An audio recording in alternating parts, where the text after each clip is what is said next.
Johnversations Podcast, and as always, I am your host, John Connor. My guests today are the creators and hosts of the Avid Dreams podcast. New episodes are going to drop weekly, and episode 13 is currently available on YouTube.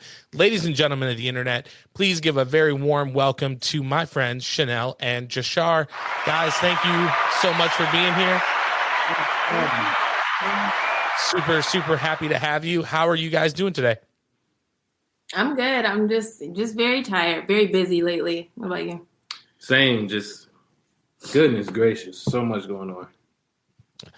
I know you guys are like me where we all work, day jobs, and then, podcasting and music and stuff like that is kind of like our creative way and extra income and stuff like that. So I know, if you guys are like me working full-time jobs and then coming in and being like, let's do this podcast. It's like there's not enough hours in the day. So I'm super happy that we were able to work the schedule and you guys are here. And Jashar, I know, you're like me. I'm a little bit further along in it, but you're a member of the New Dads Club. Last time you were on the show, because this is your second time on. Yep. I mean, last time you were on, they had that new baby smell, everything like that. So how has that been going for you? Are you still a functioning adult? Somehow I'm still going strong. The babies are doing great. They're starting to crawl now, so it's a little difficult keeping up with them, but it is what it is. Yeah, and you got two of them, which I don't envy. I love the one that I have, but I don't know if I'd want two. Oh, Chanel, you guys are related, right? So this is ant life for you. How are you enjoying being Aunt Chanel at this point?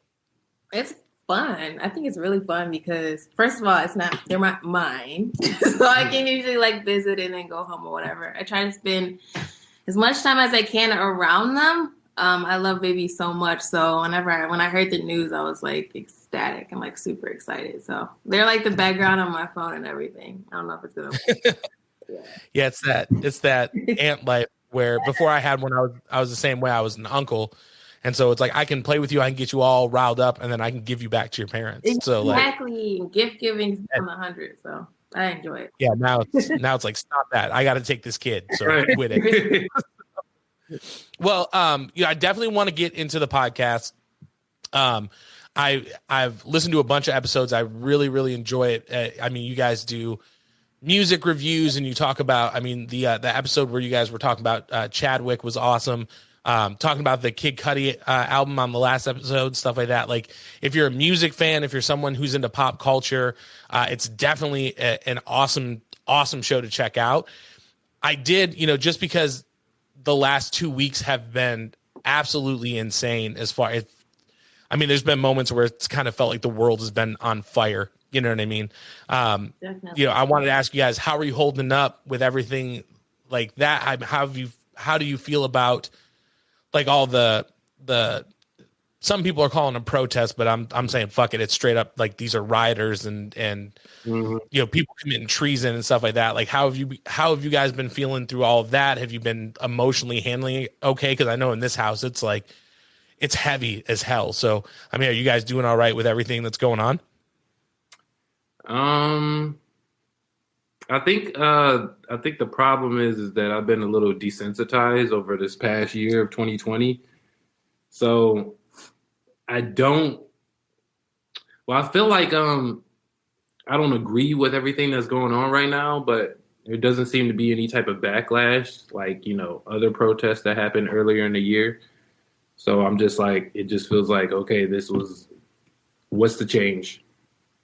That's just how I feel about it. You mean? Yeah, I agree. Yeah. What about you, Chanel? I'm sorry. Mm-hmm.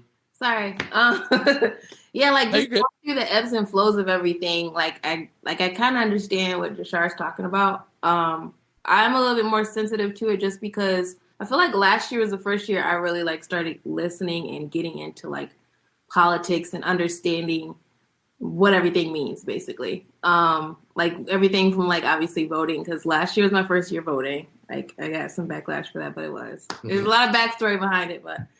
And then I learned a lot last year. So the more you learn, the more interested you are. So I'm a little bit more sensitive to it. I'm always talking to people about it, and I feel like they get annoyed, but but overall, I don't know. It's sad. It's really sad, and it's frustrating. Yeah, definitely frustrating. Yeah, I agree 110%. Like it's crazy. It definitely feels like it's a really good example, I think, of how there's two different Americas for two different groups of people. You know what I mean?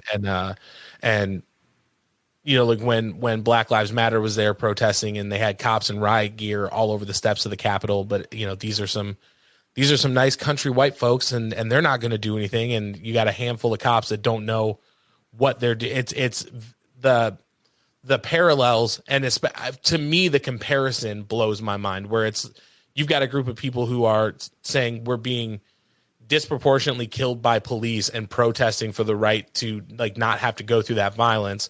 And then you've got a group of people who are destroying the Capitol because, you know, because their guy lost, essentially. You know what I mean? And they're being compared to each other, and it's super frustrating. It's like you just want to like grab somebody and be like, they're not the same fucking thing. Stop it. You know what I mean? So it's I think it's I'm sorry, go ahead. No, I think it's most debacling about it is that, like, obviously we had a civil war back in 1865, right? That's when it ended. We've had that like a while ago, like over a century ago. Like, it's just crazy that this stuff is coming up still, like 2 centuries, I think, actually. But yeah, like, it's just crazy that this is still a thing. I think that's the frustrating part. And then not going through like historical events like this, it just feels like what do you call it when the bottle goes down the a little funnel? Yeah, it's like all of this stuff like coming down, and it's just like everybody's already in a stressful situation right now. And for this to be added on top it's just been a wild ride, and it doesn't feel like it's ever going to be over. That's the frustrating part. Right. Because it just continuously keeps going and, you know, keeps going and going and going. And I honestly didn't know how I figured the racial, you know, stuff is still going on today, but I think after the election going on, everything we've seen in the past year, it was very surprising and scary to me where we are still. Mm-hmm. And that's what I'm having trouble getting over. Yeah, and it's you know, I saw a video online, and he's normally a comedian, but he was very upset, and it's funny because he's from the South. So, I mean, you know, you guys know I'm from Michigan originally. Now I live in Tennessee. So it's like, sometimes it's like, oh, I moved into a time machine. Right. And because I'm used, like, Michigan, for what it's worth, is a fairly progressive place. And then you come down here where there's just some things that feels like are, you know, 10, 15 years behind as far as like people's views and things like that. But, you know, he was saying, like, you know, what, for the white folks that were at this rally, like, what hasn't this country given you? You know what I mean? Like what is it? Like, do you think they're coming for your guns? Because 8 years ago when Obama was president, they haven't come from him, or haven't come for him yet. So is that, or is it like people want to have health care, or like unarmed people shouldn't be getting killed in the streets? Is that like what you're pissed off about? Because like I don't get it.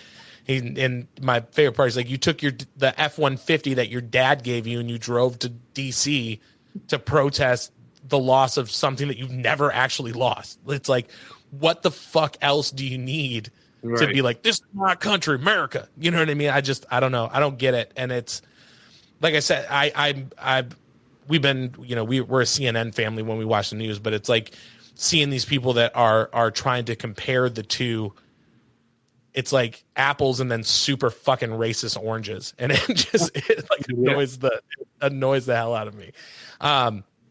So, you know, I just know it's a crazy time, and there's been a lot of stress in our house. And we just had Bethany Halam on, she's a councilwoman in Pennsylvania who's been sued by Trump like 8 times or something ridiculous. So it's like, yeah, it's just like, I don't know. It's let me ask you this, because, you know, Chanel, I know you said you just voted for the first time. Mm-hmm.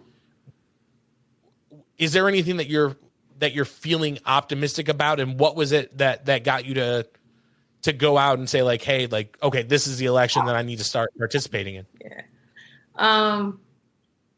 Basically, I mean, I think it's the lesser of two evils is kind of where I was trying to go with it. I think the biggest thing that made me vote for the first time last year, I don't even know if like how to explain the ridiculous things we've seen in this past presidential term.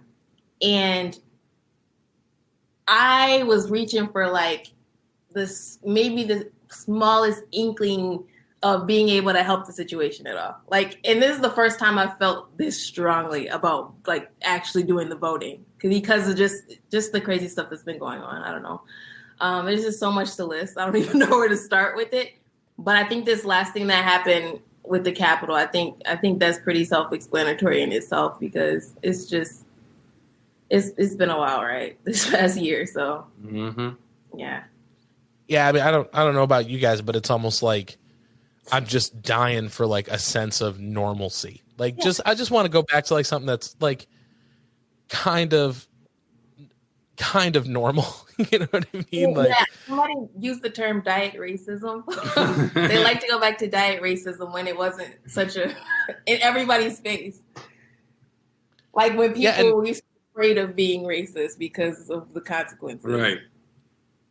Yeah, and we've talked about that on the show a lot where it's, you know, like I've said it before and I'll probably say it forever, but like I don't blame Donald Trump for racism. I don't blame him for homophobia, but I do blame him for making people feel that it's okay that you can come out of those fucking rocks or out of those shadows and be like, yeah, this is how I feel and I've got no shame about it. You know what I mean? Like it's totally okay and I don't know. I guess my hope is that like with how that's been put on display now, that maybe in like a course correction, like maybe we course correct so hard that like we get rid of that diet racism as well. You know what I mean? Where it's like we've seen the fucking the super extreme to it. So like let's try to do everything we can to get rid of, like let's give everybody the same loan with the same interest rate. You know what I mean? Like let's not factor in skin color or anything. It's just, it feels like there's, I don't know. It feels like there's a lot of things happening that like just don't need to be. I just thought like a perfect thing to compare it to. It's like having like your own place and you're, you know, doing a sweeping and vacuuming in your room. And you think it's clean. And then you lift the rug up and there's like all of this stuff underneath that's still like there. And you're like, oh my God. Like it's literally just like that. Because, like, you're basically explaining what I was talking about. Like, just knowing the racism was there, but not knowing it was, like, still, like, with a punch, like, as much as what we've seen. It's just, like, the scary part for me. So, you're like, yeah, I've been talking about that, too, about, like, Trump not being the cause of it, but being the platform for it. So, it's yeah. Yeah, and I agree. And I think, like, you know, even when we look at, like, policing in America, you know what I mean? It's you've got these cops on these, you know, they're supposed to be out there protecting and serving, but they have these parlor accounts where they're just saying all this incredibly racist bullshit and like showing pictures of like their AR-15s and their sheriff's vests and stuff. And it's like, and you wonder why over the summer, like people were out protesting because these are the people who are supposed to keep you safe. And they're saying fucking terrible things online. It's I don't know. It's just like I said, I just feel like they're emboldened. You know what I mean? They're like, oh, I can say what I want because the president has my back, and it's a little intense. Yeah. I think it's coming out a little bit more, and I kind of want to say there's a positive piece in kind of what we're going through right now, because even with the invasion of the Capitol, like they've been, you know, obviously finding the people who, you know, were participating in, you know, the vandalism. But on top of that, like who they're catching too. I think recently they got a real estate agent and just all of these people who are just like in your neighborhood who can literally be like a flip of a switch, like just change.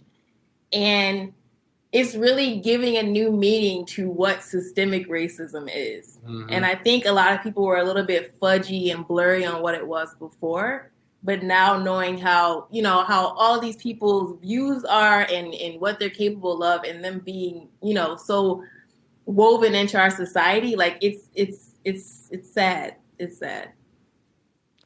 Yeah, I tell my wife all the time, if there's one thing that I love about Twitter is if you do something shitty, they will let the whole world know who you are and real fucking quick. Like there's FBI right now.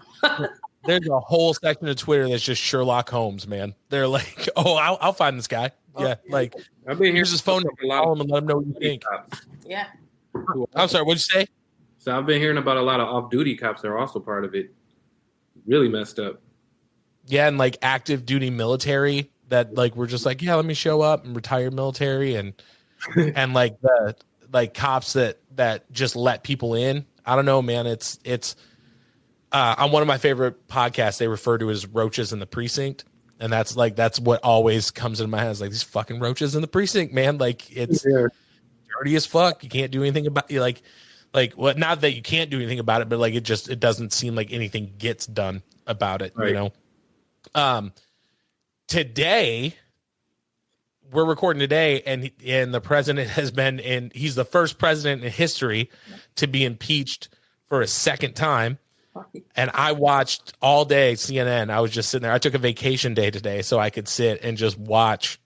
And I don't know about you guys, but I was really surprised. There was 10 like pretty prominent Republicans that came out and were like, yeah, like this is like absolutely treason and he incited it. Let me ask you, like, do you guys feel that? I mean, because when I watch it, I'm definitely like, yeah, he incited these people. Like they wouldn't have done this if he wouldn't have given a speech. Are you guys on the same page, or how do you feel?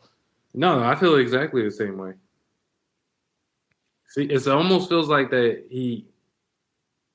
I don't know, like they saw like his message and was just like, oh, this is what you want us to do? And he's just low key saying, yes, this is exactly what I want you to do. But I'm not going to tell you that I want you to do this. You know what I mean? Yeah, it's like low-level mafia boss. That's right. Like, I need you to pick up the bananas. You know what I mean? And they're like, okay, I know what I'm going to put a bomb under this dude's car because, you know, I know what that code means. I'm sorry, Chanel, what were you going to say? I didn't mean to cut you off. No, you're good. I'm always talking over people for some reason. No, like, I think it was, like, most disrespectful that dude, like, actually took to Twitter and put, like, January 6th, like, bro, like, and then when it happens, like, we're not going to go back and be like, oh, what was that date that our president tweeted that was so important? Oh, we're getting raided. Like, it's just wild to me.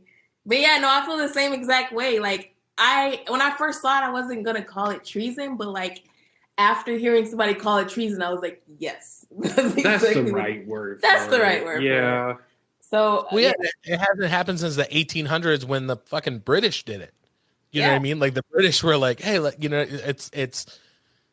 I love it because we bring out all the old. We bring out all. We don't say terrorism. We bring out all the old timey words. It's sedition, and they were fomenting insurrection. It's like taking a history class when you're explaining what history and English combined. But yeah, it's. I'm right there with. He's tweeting out, January 6th, be there like it's a WWE Raw event or something. Right. Like it's wrestling. He's like, bring your folding chairs, brother. You know what I mean? It's I don't know. It's crazy. Then the tweets after it happened too. It was just so calm and let's be peaceful, guys. Like, bro, like they just broke into the Capitol. Like, hello. Like it was just crazy. Like the calmness after it, like was just wild to me. Like at least try to act like you're not guilty for any of this. Like try. Yeah, or my thing is or own it. You know what I mean? That's the thing. Like if you're like I like all these racist white folks because they vote for me, like own that shit. And at least that way we know who you really are instead of having to like try to decode what you're about. Because he literally like an hour ago, right before we started recording, he put out another video from the White House Twitter account because you can't use his anymore. I denounce violence. And I think the crazy thing is to me is that the people who support him now are turning on him because he's like, you're throwing us under the bus. We did what you wanted us to do. Right. And now you're throwing us under the bus. What the fuck, man? How could you do this to us? Right. It's crazy. I wanted to ask you guys this as well, because like Jashar, I know you are very prominent in your use of social media, and Chanel, I mean, I know that you help Jashar with his music career and things like that, as far as managing things and stuff like that. And you're someone, I mean, Jashar, I follow you on Instagram. We're friends on Facebook. We're friends on Snapchat. I don't have a TikTok because I'm not cool like that, but I imagine that you probably have one. I'm just not young enough. I'd look like one of those creepy dudes. They'd be like, what's this old ass man doing on TikTok? But I wanted to ask you guys, what do you think about him being kicked off of Twitter? Because I've kind of heard like, oh, it's a violation of his First Amendment rights, freedom of speech, or that like the only way to combat bad speech is with good speech. And then I've heard it the other way where it's like, no, like he just shouldn't be on there saying the things that he's saying. So how do you guys feel? Do you think he should be removed totally, or how do you feel about it? Oh, I completely agree that he should be removed like permanently. It's just he has too much power on this platform. And we saw like the results on the 6th. You know what I'm saying? So I'm just like, if you had that type of power, you should be kicked off. Mm-hmm. Any tweet, one little tweet would just change like a matter of things. It's too much power. Yeah, and I agree. And I think it was probably a little bit different before he became the president. Like when he was on Apprentice, tweet all stupid shit you want to. Like you're the apprentice. But then as soon as you have like the nuclear codes, like maybe you shouldn't be able to tweet whatever the fuck you want to tweet. Right. You know what I mean? And it's like the thing that's been driving me crazy is people being like, oh, well, this is just, big tech trying to silence it. And it's like, they're a privately owned company. You know what I mean? Like if one of us ordered an Uber and that Uber driver showed up, we got in the back of the car and we were like calling him every name in the book and being like, I'm going to storm your house, like where your family lives. I'm coming to your house. Mm. And then they reported us to Uber. We weren't allowed to use the app anymore. I don't think anybody would be like, well, that's a violation of my First Amendment right. You know what I mean? It's like they don't, I think people confuse freedom of speech with right to a platform. You know what I mean? Like, I don't know. I would love to see him like go door to door and say some of the shit to people's faces that he's seen on Twitter. Because you've got the freedom to do that. You know what I mean? Like, hit the streets, my dude. Like, have fun. Be a different story. Yeah, for sure. You can't like plant the freedom of speech thing within someone like communicating on a privately owned platform. Like, it does, like, it'd be different if he's going up to people, like you said, and saying it. Right. You're utilizing a tool that's managed and administered, like, like it's privately owned. So it just doesn't click. It's not clicking. Yeah. Also, he's got a TV studio in the living room of his house. So he could talk to the whole country for the next 7 days. He could be like, he'd go up and just start reading Paula Deen recipes, to the whole country if he wanted to. But no one's, you know what I mean? Like he could just literally read out of a cookbook and they broadcast it. So to say that like, oh, he's lost his freedom of speech or, and he's also still got the White House Twitter account, which is like, you can still say whatever the fuck you want, man. Like, I don't know. I have very little sympathy for people like Alex Jones who put stuff out about, Sandy Hook being fake and then crying that they're not allowed to, post emojis on Twitter and shit. I don't feel bad for him. I agree. I mean, before this presidency, I rarely looked to Twitter, Instagram, Facebook, any of that to hear from the president. Like, this is the first president I know I'm going to hear something from on that platform. Right. It's not like a necessity for me. Like, it shouldn't be a necessity for me to expect messages from the president through what I use for social media and all that other stuff. If I get something cool, but I like a regular dress, and I was whispering to Shar, like, I wish I would have like quote tweeted him, like, can you say all this stuff you're saying like in a press conference? Like, say it to our face. Just like you say it with your chest. Right. Say it to our face on TV. And that's the most reason why everybody was like paying attention to him is because he's being, funny and it was entertaining or whatever. But a lot of it was some pretty messed up stuff to say. So it's like, yeah, I just wish I said something before and somebody tested him to be like, go up there and say it. Mm-hmm.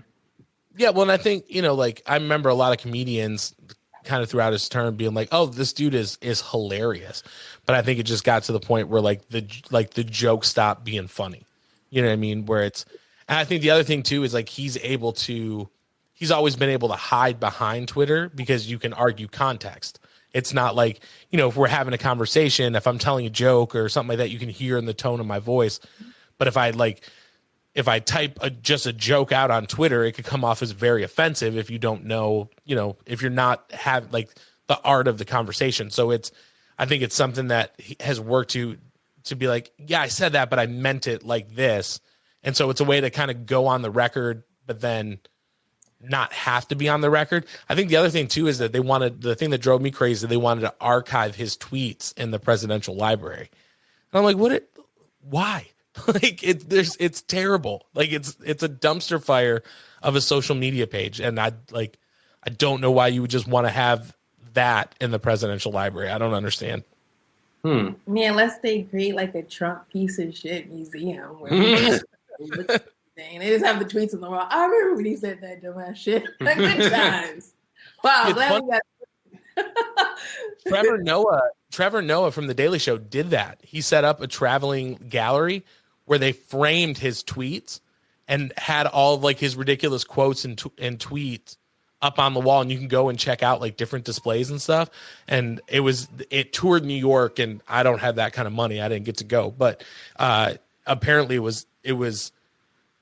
I think they should do something like that permanently, where like we can take kids in 15 years and be like, let me show you like what the worst of our country can be like, and just take them to this place, and it's just his tweets all over the wall and just all that crazy stuff. But that'd be funny. Yeah, and I appreciate you guys sharing. I know it's like I said, I know it's all a lot of heavy stuff right now, and I'm sure you guys probably have a lot to say. I know you guys have been off from the podcast for the last couple of weeks, with the holidays and stuff like that. So I'm sure you guys have probably got your full take that you'll be giving that I'm super excited to listen to. But I did kind of want to ask you guys. So, Jashar, you've been doing music forever. I mean, since I've known you, and I've known you, man, over a decade at this point. So what was it about? I guess what kind of brought you guys to starting a podcast? Where did the idea come from? Well, actually, we had been talking about doing a podcast for like at least a year or two or something like that.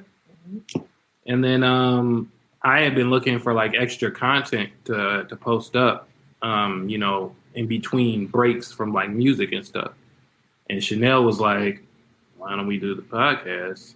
I was like, can we do the podcast? And she's like, yes, we can do the podcast. So I was like, yeah, let's do the podcast then. So, we set it up basically like in our living room right here. And we already had photography equipment. Like we already had like a ton of stuff from like other business, like my other businesses, Jashar's work, like all of that stuff. So it just like kind of all aligned. Yeah. And then like we usually like we'll sit talking for like hours just about random stuff, and we were like, wow, like we really have amazing opinions. We are amazing people. And then the contrast in personality. I think it's a contrast in personality too, which we thought might be like a nice bent to the podcast. Just because, yeah.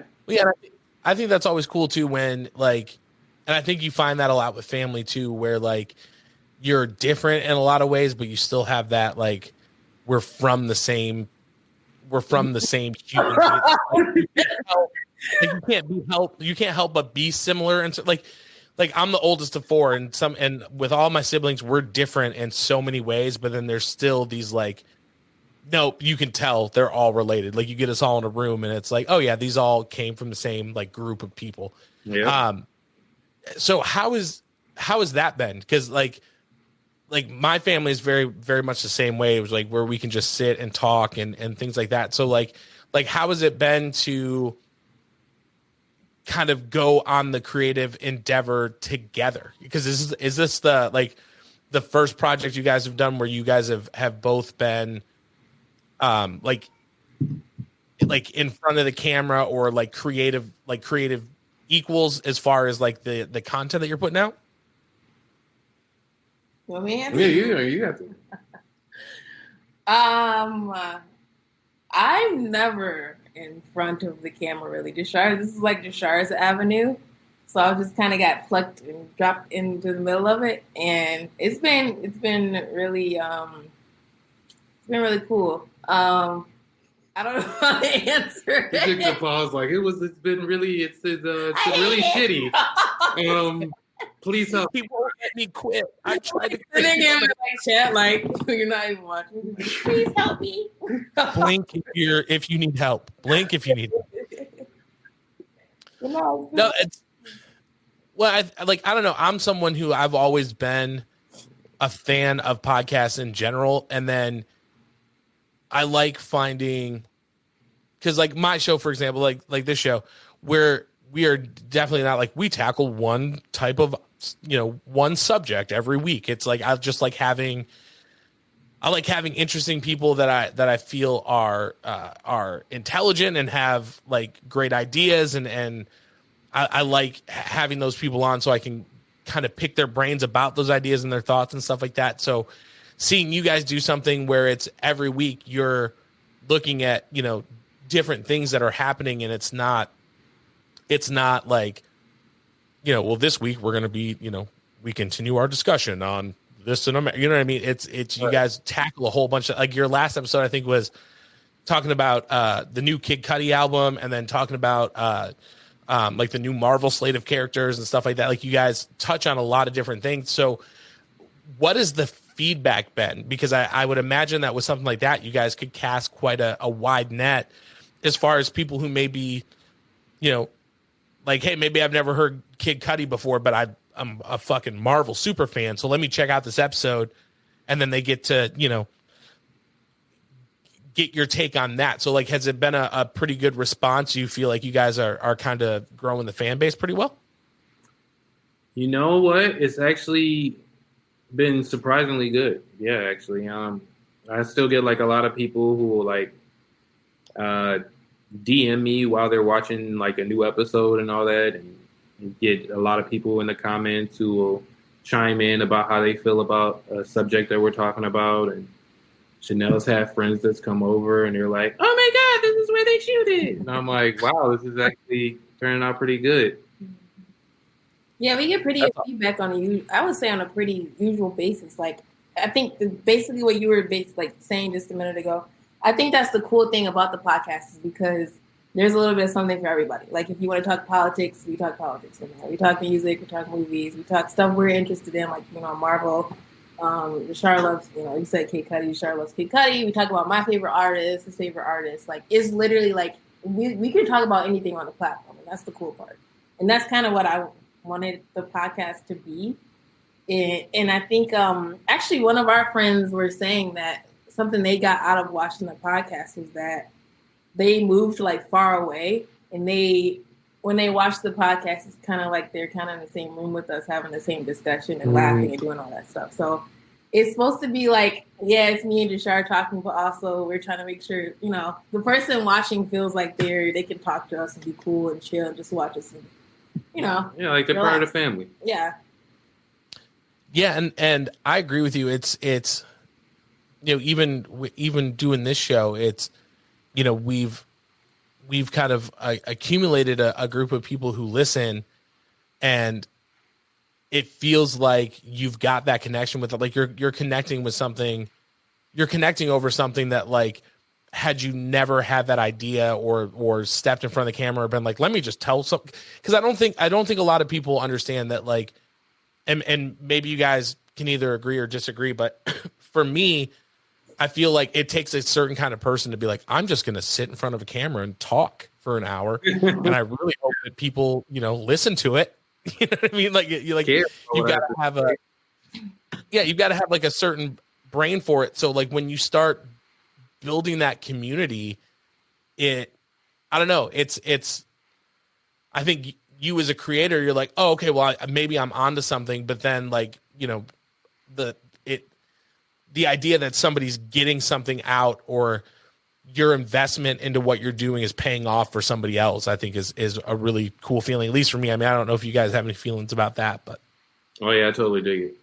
Yeah. Like right before we started this interview, like Rashard saw, like random stuff like I even watch just for like relaxation and chilling. I'm not gonna name any of my regulars, but he was like surprised, like, wow, like you get satisfaction from watching this. And I'm like, yeah.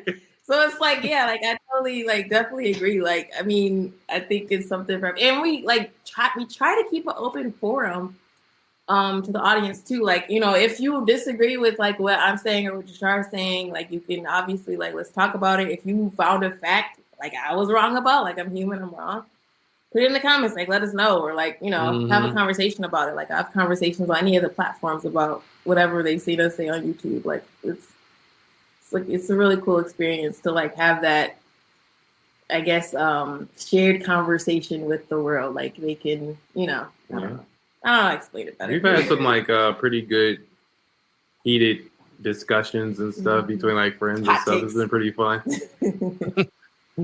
Yeah, it's I don't know, man. It's I think it's kind of cool too that like we live in a world where, and kind of, you know, like tying it into COVID, you know, I was talking to a friend of mine a couple of weeks ago and I was like, man, can you imagine if we were alive during the Spanish flu and like you lived in another state and your family lived in another state. So you're like writing, you know, you're writing letters with, you know, quills and ink, like my dearest, whatever, you know what I mean? Where now it's like, yeah, let me just pull out my phone and I can FaceTime my family that's 10 hours away. Right. So I think it still kind of applies to like what you guys do, where it's like, yeah, I'm going to have this discussion. I'm going to put it out on the internet. And then anyone can be like, well, actually, this is what I think about this, or what, you know, like I like your take, but I disagree on this. And it's just, sometimes it blows my mind that we live in a world where it's just so easy to communicate. And it's almost like we've become so accustomed, because I know you guys are old enough. I'm sure you guys are old enough to remember home phone. You know what I mean? Like me and my sister would get into literal fist fights about who was talking to like their high school girlfriend or boyfriend over the landline phone. And now it's like, we've just become so accustomed to like the internet and the FaceTime and everything in our hand. It's almost like we've got this crazy connection, or this crazy way to connect, but we are so used to it that it's just like, oh, let me just hit the button and like, hey mom, what's up? You know what I mean? So it's, I don't know. I like seeing people that like you guys who are like, I'm going to use this as a way to interact with people and share my thoughts and my opinions and stuff like that, especially when they're interesting. You know what I mean? That's what I love about watching your show, is that it's, again, you can tell that you guys are different, but you've got that bond, and what you're talking about is stuff that I feel like, you know, like when you were talking about the new Kid Cudi record, I just watched that video of him on LSD at I think it was like Bonnaroo or something like that, where he's just dancing all across the stage and just having the time of his life. Mm-hmm. And I was like, oh man, like that looks like it would have been so much fun. And then you were talking about that album, and I was like, all right, now I got to go listen to the new album, because I haven't even checked it out yet. So it's like, I don't know, tying everything in. I wanted to ask, like, technology with COVID and stuff like that, do you feel like doing the podcast has kind of filled some of the void as far as like not being able to interact with people in person like you normally do? I would definitely say so. Yeah, because we had the lockdown for a while. We couldn't leave the house, so you know, video is the next best thing. You know what I mean? I feel like 2020 was like probably the best year to start a podcast. It was. It definitely was. There's always like something fucked up new to talk about. Like, I feel like this is the perfect year to do something like that. Talk radio, whatever it may be, podcast, video, blogging, all that stuff. Like, obviously it does give you a connection, but like, you know, to other people. But beyond that, like, it's just always something. It's been so much to talk about this year. So much. And so much to have an opinion about. Good and bad. Yeah. So. Yeah. And again, I think that's kind of why I like what you guys do so much is there's been so many people this year that are like, I'm going to learn a new skill, or like, I'm going to buy that treadmill because I'm just home. And then, you know, you try to sew or whatever for 3 weeks and you're like, fuck this, I quit. We're like, you guys were like, no, we're starting a podcast. we're putting out episodes, and then you produced. You know what I mean? It's like you didn't. Most podcasts statistically don't last over 8 episodes. You guys are at 13, so like you're cranking them out. I wanted to ask, like, what is next for you guys? Like I guess if you keep it going, I guess where do you see the podcast, or like where do you see the community around it being in like the next 5 years? Like ideally, what would you like to see happen with it? I know when he wants me to answer, you look. Default to the lady, please. Well, I got like my own ideas, but I'm curious about her. Some of the next steps actually are like, I would say pretty close once the rest of our furniture gets here. But I want it to be a little bit more podcasty. I think at first, it's a working conversation between the two of us. Like it works for now. I want to get the whole like setup going, for the podcast, the microphones, everything like that. And then after we get all of the more technical stuff worked out, I would love for it to be like it podcast. Like, and I want it to be a little bit different from other podcasts to what we were talking about before, where there's like an open forum. Like, don't just take my word for whatever I say. Like, what my opinion is doesn't have to be yours. Like, you can share whatever you think, about the situation or what your opinion is about anything. And I wanted to get on, some kind of like, I guess, larger platform. I don't think it really needs to be, but I want it to be like kind of a good platform. Like I guess Joe Budden podcast level would be cool. Yeah, that would be pretty cool. But like, yeah, like I think that would be a good one. I don't think it should be on TV. I don't want it to be like desaturated. Yeah, like I don't want it to lose its like cutting edge technology. I don't top-notch filters. I don't want it to lose any of the authenticity of it. If like we were saying before, like the podcast is obviously one of the exposure techniques that we have for Jashar as an artist. I'm kind of like riding along on the coattails and like, little sassy little sister. But yeah, like I obviously wanted to like do wonders for him. If it like, I would like it to turn into like an awesome like podcast. People tune in every week to hear whatever Jashar, whatever I have to say about a certain situation. I would love that. I don't need it to be like a syndicated thing, like a TV show or anything. But if it happens, then it happens. Like, I'm just going to be open-minded about it. But yeah, it would be awesome if it turned into something like that. What do you think? For me, I just got some personal goals for this year of where I want the podcast to go.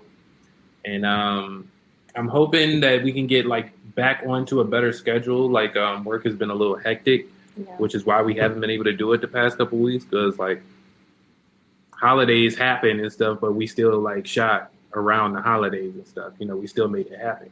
But it's like my new work schedule has been like crazy ridiculous, and we haven't been able to shoot anything in like a couple. They said 3 weeks that the Kid Cudi episode came out, and I'm like, oh my God, we're gonna lose our fans. What are we doing? But anyways, I like to get back to it, like, hopefully really soon. Hopefully my schedule chills out, and then I would like to start revamping the show, like coming in with new intros and new locations of where we're gonna shoot and all of that, and being able to bring on like guests and stuff, because last year we had like a couple guests lined up, but then things kept happening. Like I had one guest that I wanted to bring on who had to fly back to New York because that's where she lived. And I had another guest who was going to come on, and then he wound up in a bad accident. And I'm just like, wow, this is, we're going to have to wait on these guests for a little while. So hopefully we can get to that point at some point this year and, just make it doper than it is. Yeah. I think that's my number one thing right now, is making it like, just like taking what we have and expanding on it, and then like lifting that up. Yeah, and I really like that because, again, I think you guys have something.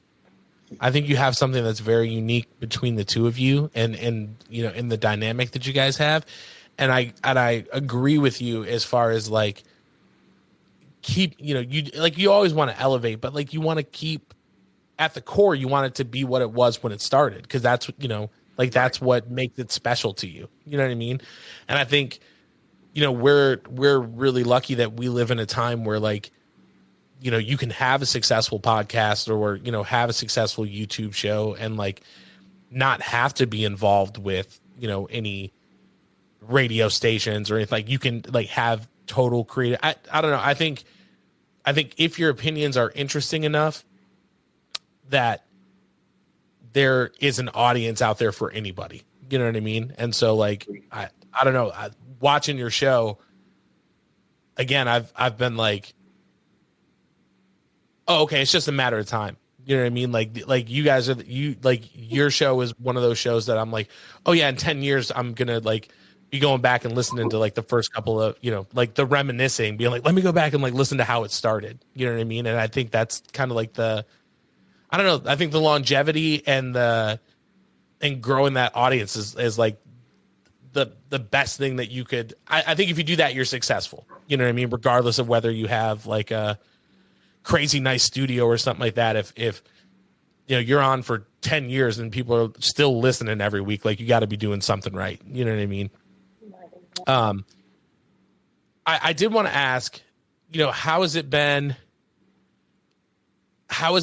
kind of splitting the role or managing both? Because Jashar, like I said, I know you are very much into, you know, you're very much a musical artist, and that's, you know, before the podcast, where all of your creative energy, you know, for the most part had been dumped into. We talked about that a little bit when you were on the show a few months ago. And it's crazy. It was a few months ago and it feels like years ago, because 2020 was like the fucking worst year ever.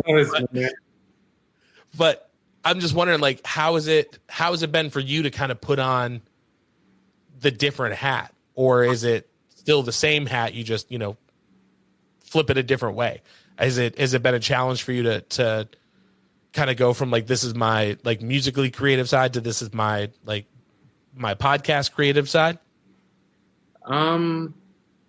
Honestly, it feels like I've just been wearing the same hat, because you know, with like the whole music thing, there's a lot of stuff that I just do by myself.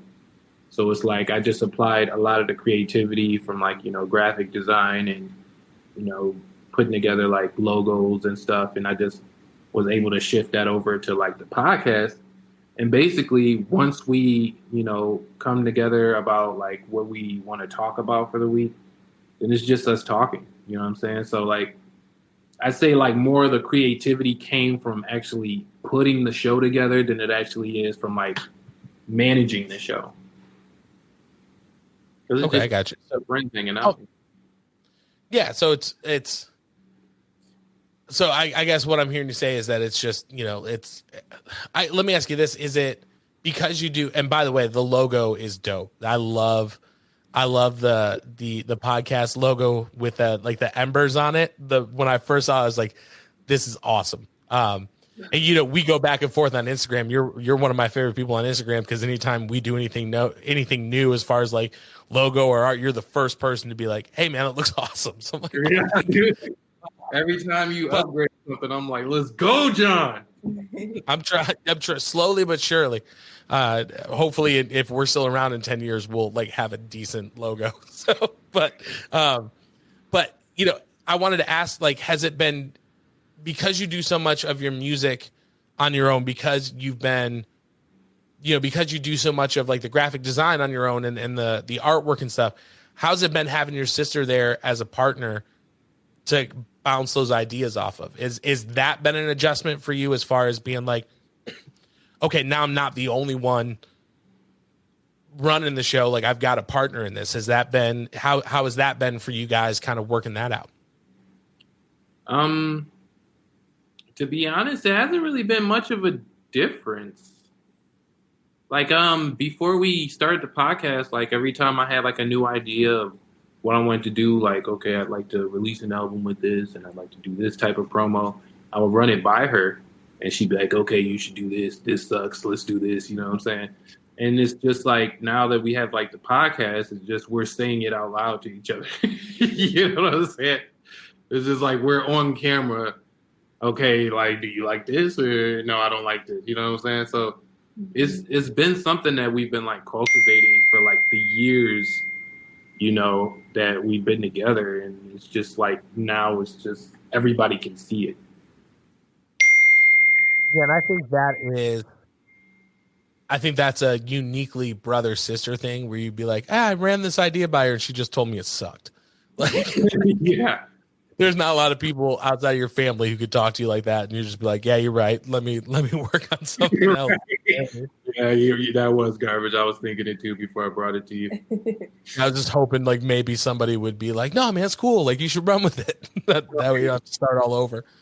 But you know, I wanted to ask you guys this because, you know, one thing that we've been trying to focus on here at our show is that we talked about it in a couple episodes, but you know, 2020 has been what I say has been because with everything that's been going on, it just feels like it hasn't ended yet. It feels like we're like 2020, the director's cut. It's like the extended version. Right. with extra scenes. But I was, you know, 2020 was such a crazy year, but there were still some things to be grateful for. You know what I mean? Like, we have our families, you know, the three of us, we're here. We're lucky enough to have our health. I mean, Jashar, you've added a couple to your family. You know what I mean? I know that your lady had COVID when she got out of the hospital, and now, you know, it seems like everybody's doing better, you know? So it's like, even in a crazy year, there were still things to be grateful for. And, you know, what I was kind of wondering is going into 2021, granted, the world doesn't burn to the ground next week. You know, what are some things that you are hopeful for or optimistic or like looking forward to in 2021? Were you asking me or were you asking? I'm asking both of you. Oh, I want to hear from both of you. One thing that I'm optimistic about is all the creative stuff that I get to get back into. That, you know, has kind of been on pause for like the past month at least. I'm like really excited to revamp the show. I'm really excited to finally put this album out. There was some setbacks that happened, but yeah, I'm really excited for that. I'm excited to, you know, bring in my kid's first birthday. Super excited about that. What you excited about? She was like, easy rings.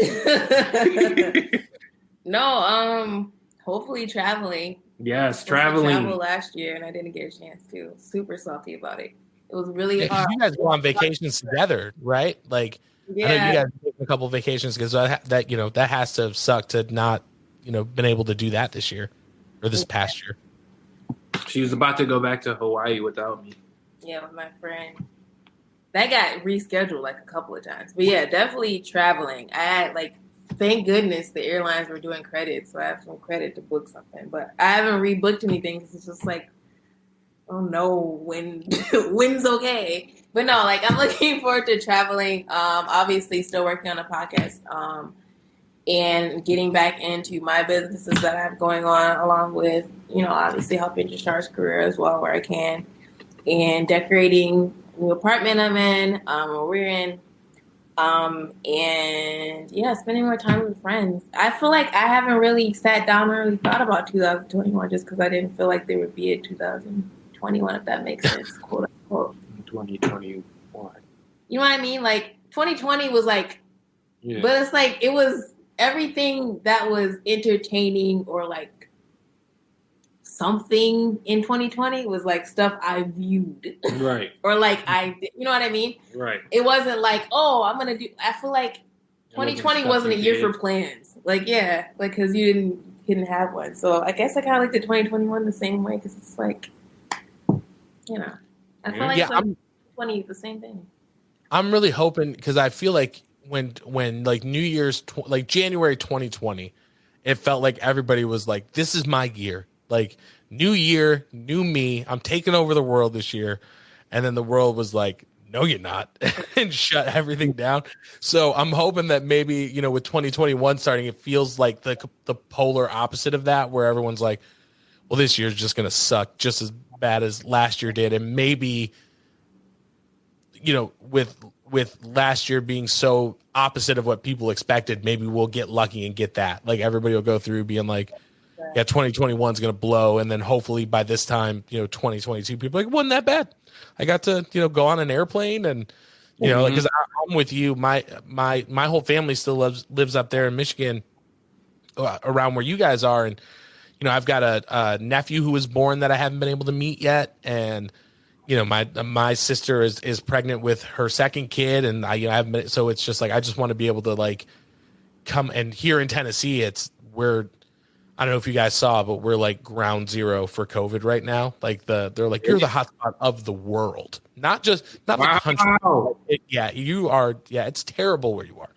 So I asked my family, I was like, if we quarantine before could we drive up? Like, maybe we come see you. And they're like, nope, don't come up here. I'm like, gotcha. Love you guys too. So, great. I feel like everybody's just kind of tiptoeing right now. Like, yeah, like I hope 2021, like obviously be positive, and I hope it turns out not to be what we think it's starting to look like it's gonna be. But I think people are tiptoeing into 2021. Like we're all hoping for the best still, but we're still like, and then like just the couple of events we've got so far in the first 2 weeks, we're like, there might not be much change from last year. So I don't know. I'm hoping for the best, but yeah, I'll start making more plans when I feel more confident about the road we live in and options. I'll say that number one, options. Having the option to do something. I mean, it would be really nice. I got invited to Greece for this year. I don't know if that's going to happen. Well, that might not be the first place. Or they just don't want you there because you're American at this point. I don't know. I don't know. We don't want that. No, we know who's leading your country. We don't know. We don't need to know over here. They're like, that's crazy. It's like right now, people, I feel like all of us in America are essentially the outbreak monkeys, where they're like, put a biohazard suit on to shake his hand. I don't want anybody. Don't come in contact. Don't get on the plane. Yeah, the headlines have been crazy too politically about us. So it's not a good conversation around Americans right now. Yeah, not at all. And it's I don't know. I'm with you. I'm being cautiously optimistic about 2021. I'm hoping that maybe with, a new president coming in, not that a president fixes everything, but like, again, maybe we can get back to some kind of normal and let me ask you guys this. Are you guys open to the vaccine? Like if you could get the vaccine tomorrow, would you guys be on board? Because I know there's some people out there who are a little iffy, and then there's some people that are like, yeah, give it. Like I'll take both of them right now. You know what I mean? Like so, would you guys be on board for taking it if you could, get it tomorrow? I personally want to wait a little bit until it's a little more refined. It's kind of like when the PS5 drops, you don't buy the first PS5. You wait. Right. You use the public as your test rate. Yeah. I don't really want to be like a part of like the first vaccination. But I feel like after it was refined or something like that, then I would totally take it. I think we gotta know because I think they're giving vaccines out by need. So like I think the elderly down. So you got a little ways, I think. Yeah. Yeah, my wife, with what she does for a living, she works with women who are trying to get off drugs and stuff like that, and maybe pregnant and like addicted to opiates and stuff. So they like come in and they work to kind of help them get into recovery. Okay.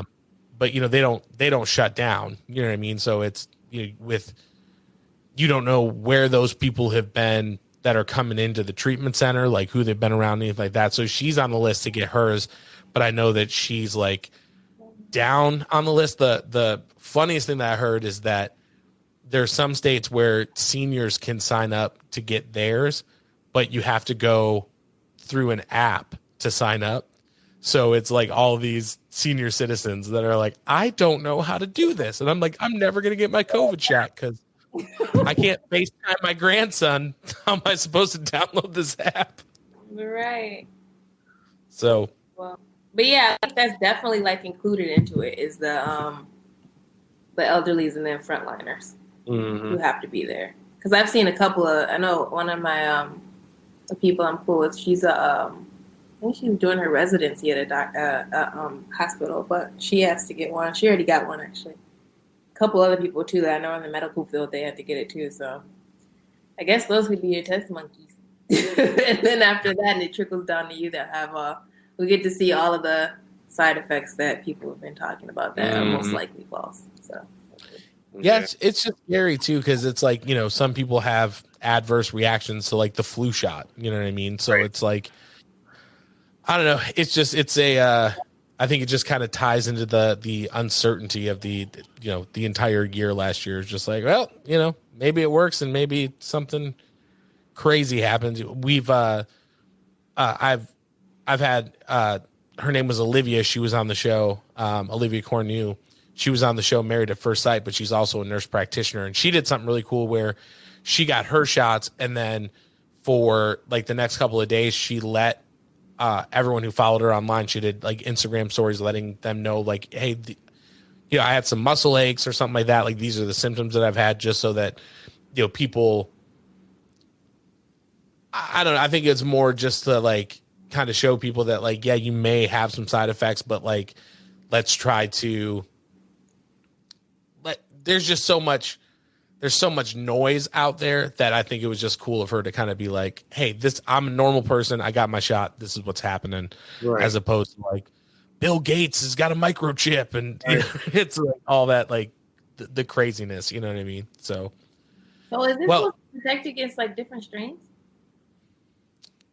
So from what I understand, we developed it based on like the normal coronavirus. Well, then the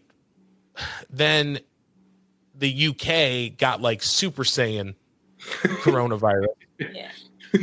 And I guess like the cool thing with it is that I guess it doesn't make you any sicker than like normal coronavirus makes you, but it's got more of this certain kind of protein that causes it to like latch into your body quicker. So it gets you it gets you the same amount of sick, but you can catch this one a lot easier than you could like OG coronavirus, essentially.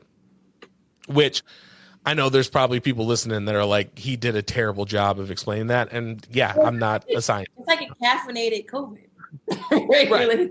Yeah. Okay. It's like the Monster energy drink of COVID. You know, it's you want COVID in that body quick. All right, cool. I got it. So last I read, they think that the vaccine will still work, but the vaccine, I guess, is still only 95% effective.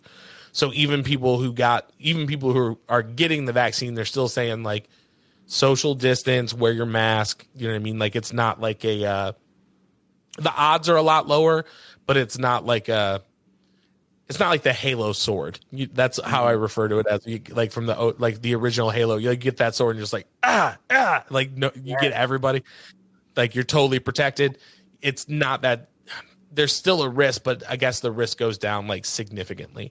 So I guess anything that you can do, you know what I mean, to kind of help your chances right now. Because I know like here in Tennessee the other day we had January 2nd, so like the week after Christmas, we had 18,000 cases in a day, which is kind of crazy because I know like Michigan's numbers were at like 10,000, 7,000, 8,000, and now we're hitting like 17,000, 10,000, 9,000. Like we're just, it's not good. So I'm just, anything that kind of gets it. I just want to come home and see my family. You know what I mean? So it's like whatever works. But I wanted to ask you guys this because I know we've been going now a little over an hour, and I know you guys both work long days and things like that. So I wanted to ask, we're obviously in the show notes. So if you guys are listening to the show right now, if you're watching on YouTube, if you go into the show notes, we're going to link up the Avid Dreams YouTube channel, so you can go in, catch up on episode 1 through 13. So if you're listening to this, as soon as you're done, go binge watch it. It's like Stranger Things 1 through 13. Just watch them all. But if people want to follow you guys, follow the show or like follow any projects, what's the best way for people to follow you or get a hold of you guys individually? And Chanel, I'll go with you first. Where do you like people to contact you, or if they want to follow you or reach out? Most likely, I would say Instagram is probably the best place to go. Mine is feminine_Esprit. It's like a French, but I don't know if I can write it in the comments below. But yeah, on Instagram, don't even worry about it. I follow you. We're friends, so I'll throw it in there. What about you, Jashar? I mean, you're doing music, you're doing the podcast. Like what's the best way for people to keep up with what you're doing? Probably Instagram would be the first place to hit me. Check out the show on YouTube. Hit me in the comments. I do respond to the comments personally, as does Chanel. Listen to me on Spotify, Apple Music. We just hit 100,000 streams on the song. So hold on 1 second. I'll do some of that. 100,000. Yeah, check out the music on Apple Music. Just follow Jashar or at Jashar Official on Instagram. Yeah, we'll tag everything up in the show notes. I just like to make sure that with so many platforms and ways out there for people to be connected, I know everybody kind of has a favorite or the one that works the best for them. So want to make sure we've got what works for you guys. Well, I just want to say thank you guys so much for coming in and spending a little over an hour with us tonight. I know, like I said, man, I know everybody's working hard right now, and again, the world just seems to be crazy. But I really appreciate you guys coming in. I really dig what you guys do. I'm excited for episode 14. I'm excited for episode 114. And ladies and gentlemen, this is episode 45. So thank you guys for tuning in. Big thanks to Chanel, Jashar, and please, guys, Avid Dreams podcast on YouTube. We're going to link it up in the show notes. We will see you guys next week. Do you mind hanging out for me for a minute after we wrap up? Thank you. No problem. We'll see you guys next week. Thank you for tuning in.